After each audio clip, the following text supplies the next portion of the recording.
Saudara-saudariku yang terkasih dalam Kristus, selamat bertemu kembali dalam kutipan Injil dan renungan harian pada hari ini. Salam sejahtera buat saudara-saudari semua dimanapun Anda berada. Damai dan sukacita oleh Roh Kudus melimpahi dalam hati dan kehidupan saudara-saudari semua. Amin. Saudara-saudari yang terkasih dalam Kristus, sebelum mendengarkan bacaan dan renungan pada pagi hari ini, marilah kita berdoa. Dalam nama Bapa dan Putra dan Roh Kudus. Amin. Bapa yang Maha Baik, Engkau berkenan memberikan rahmat kehidupan di hari baru ini. Kupersembahkan hidup dan segala rencanaku hari ini. Berkatilah aku dengan kuasa-Mu yang kudus. Tuntun aku pula dalam segala kebaikan-Mu, sehingga menjadi berkat bagi keluarga dan semua orang yang kujumpai hari ini. Demi Kristus, Juru Selamat kami. Amin. Bacaan pertama dikutip dari Kitab Wahyu, bab 11 ayat 19a, bab 12 ayat 1-6a, dan ayat 10ab. Aku Yohanes melihat bait suci Allah yang di surga, dan kelihatanlah tabut perjanjiannya di dalam bait suci itu. Lalu tampaklah suatu tanda besar di langit. Seorang perempuan berselubungkan matahari dengan bulan di bawah kakinya, dan sebuah mahkota dari 12 bintang di atas kepalanya. Ia sedang mengandung, dalam keluhan dan penderitaannya hendak melahirkan. Ia berteriak kesakitan, maka tampaklah suatu tanda lain di langit. Seekor naga merah padam yang besar berkepala 7 dan bertanduk 10, dan di atas kepalanya ada 7 mahkota. Ekornya menyapu sepertiga dari bintang-bintang di langit dan dilemparkannya ke atas bumi. Naga itu berdiri di hadapan perempuan yang hendak melahirkan itu untuk menelan anaknya. Segera sesudah perempuan itu melahirkannya, dan perempuan itu melahirkan seorang anak laki-laki yang akan menggembalakan semua bangsa dengan gada besi. Tetapi tiba-tiba anak itu direnggut dan dibawa lari kepada Allah dan ke hadapan tahtanya.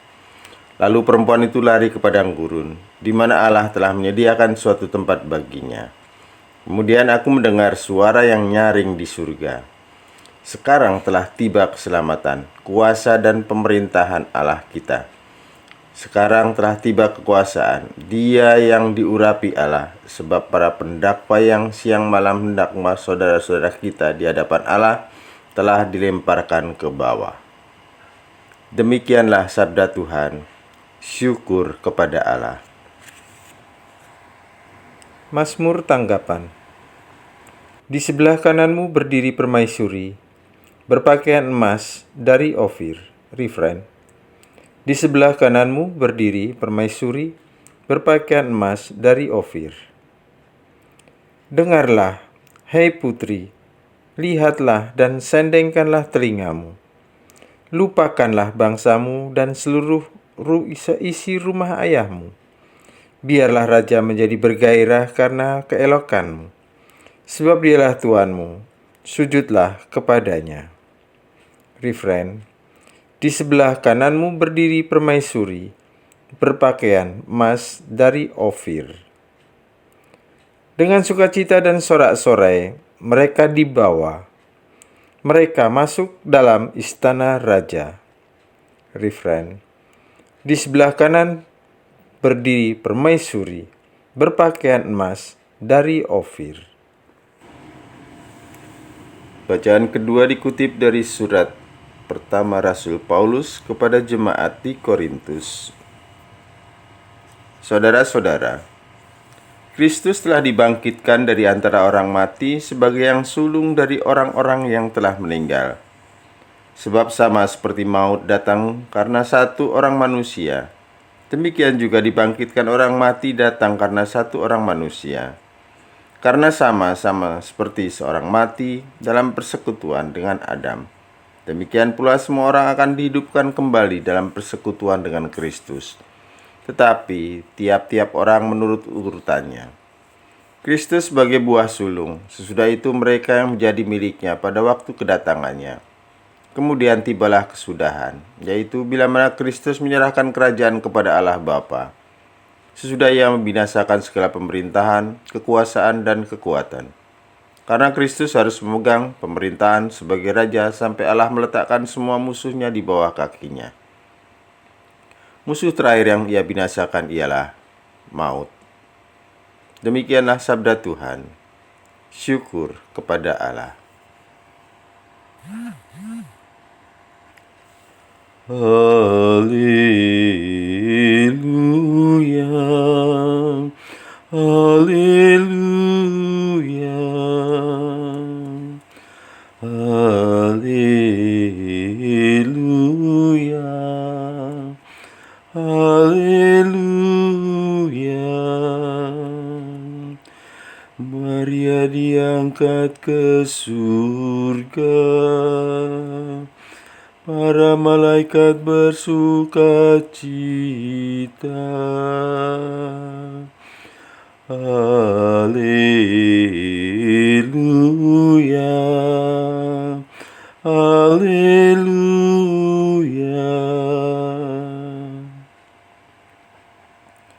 Semoga Tuhan beserta kita sekarang dan selama-lamanya.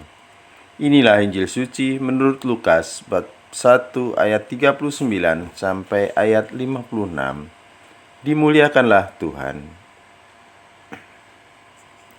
Beberapa waktu sesudah kedatangan malaikat Gabriel, bergegaslah Maria ke pegunungan menuju sebuah kota di wilayah Yehuda. Ia masuk ke rumah Zakaria dan memberi salam kepada Elisabet. Ketika Elisabet mendengar salam Maria, melonjaklah anak yang di dalam rahimnya, dan Elisabet pun penuh dengan Roh Kudus. Lalu berseru dengan suara nyaring, "Diberkatilah engkau di antara semua wanita, dan diberkatilah buah rahimmu. Siapakah aku ini, sampai ibu Tuhanku datang mengunjungi aku? Sebab sesungguhnya ketika salammu sampai kepada telingaku, anak yang di dalam rahimku melonjak kegirangan. Sungguh berbahagialah dia yang telah percaya, sebab firman Tuhan yang dikatakan kepadanya akan terlaksana." Lalu kata Maria, "Jiwaku memuliakan Tuhan, dan hatiku bergembira karena Allah, Juru Selamatku. Sebab Ia telah memperhatikan kerendahan hamba-Nya. Sesungguhnya, mulai sekarang, segala keturunan akan menyebut aku berbahagia. Karena Yang Maha Kuasa telah melakukan perbuatan-perbuatan besar kepadaku, dan namanya adalah kudus. Rahmat-Nya turun-temurun atas orang yang takut akan Dia. Dia memperlihatkan kuasa-Nya dengan perbuatan tangan-Nya, dan mencerai-beraikan orang-orang yang congkak hatinya. Ia menurunkan orang-orang yang berkuasa dari tahtanya, dan meninggikan orang-orang yang rendah. Ia melimpahkan segala yang baik kepada orang yang lapar, dan menyuruh orang yang kaya pergi dengan tangan hampa. Ia menolong Israel hamba-Nya, karena Ia mengingat rahmat-Nya, seperti yang dijanjikannya kepada nenek moyang kita, kepada Abraham dan keturunannya untuk selama-lamanya." Kira-kira 3 bulan lamanya, Maria tinggal bersama dengan Elisabet, lalu pulang ke rumahnya. Demikianlah sabda Tuhan. Terpujilah Kristus. Saudara-saudariku yang terkasih dalam Kristus, salam sehat dan bahagia selalu. Semoga damai sejahtera selalu menaungi saudara-saudara yang terkasih dalam Kristus. Saudara-saudari, ketika Elisabet mendengar salam Maria, melonjaklah anak yang di dalam rahimnya, dan Elisabet penuh dengan Roh Kudus. Saudariku yang terkasih, kalau ada 2 orang ibu-ibu yang sedang hamil bertemu, apa ya kira-kira yang dibicarakan? Tentunya akan ada aneka jawaban. Antara lain, saling menanyakan, ngidam apa? Suami ikut ngidam enggak? Atau saling menanyakan kondisi kandungan. Mau lahir sesar atau alami? Bayinya cewek atau cowok ya? Atau masing-masing saling memegang perut dan saling menguatkan dan sebagainya dan sebagainya. Perjumpaan antara Bunda Maria dan Bunda Elizabeth yang sama-sama hamil itu sungguh-sungguh diliputi oleh suasana sukacita dan penuh kebahagiaan iman. Maria memberi salam kepada Elizabeth dan berkata bahwa ia datang untuk mengunjunginya, untuk mengetahui keadaannya dan bergembira bersamanya, serta menegaskan iman mereka berdua. Kemudian terjadilah sesuatu yang sungguh luar biasa. Bayi Yohanes melonjak kegirangan saat disapa oleh Maria. Saudara-saudari yang terkasih, kita bisa belajar dari perjumpaan yang membawa kebahagiaan yang mendalam ini. Yang pertama, mereka bertemu untuk berbagi kebahagiaan iman dan saling meneguhkan panggilan menjadi wanita pilihan Allah. Biasanya orang berkata, di mana 2-3 orang berkumpul, di situ Tuhan hadir. Tapi ada juga yang berkata, di mana 2-3 ibu berkumpul, di situ pasti ada orang yang dibicarakan atau digosipkan. Nah, yang jenis ini namanya membawa luka untuk orang lain, bukan membawa suka bagi orang lain.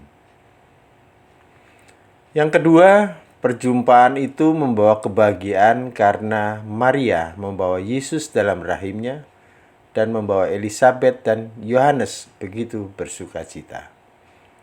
Disitulah untuk pertama kalinya Yesus berjumpa dengan Yohanes di dalam kandungan. Sekarang pertanyaan refleksinya. Apakah perjumpaan Anda selama ini semakin meneguhkan orang lain? Membuat ayem, nyaman, damai? Atau justru membuat orang lain merasa terancam?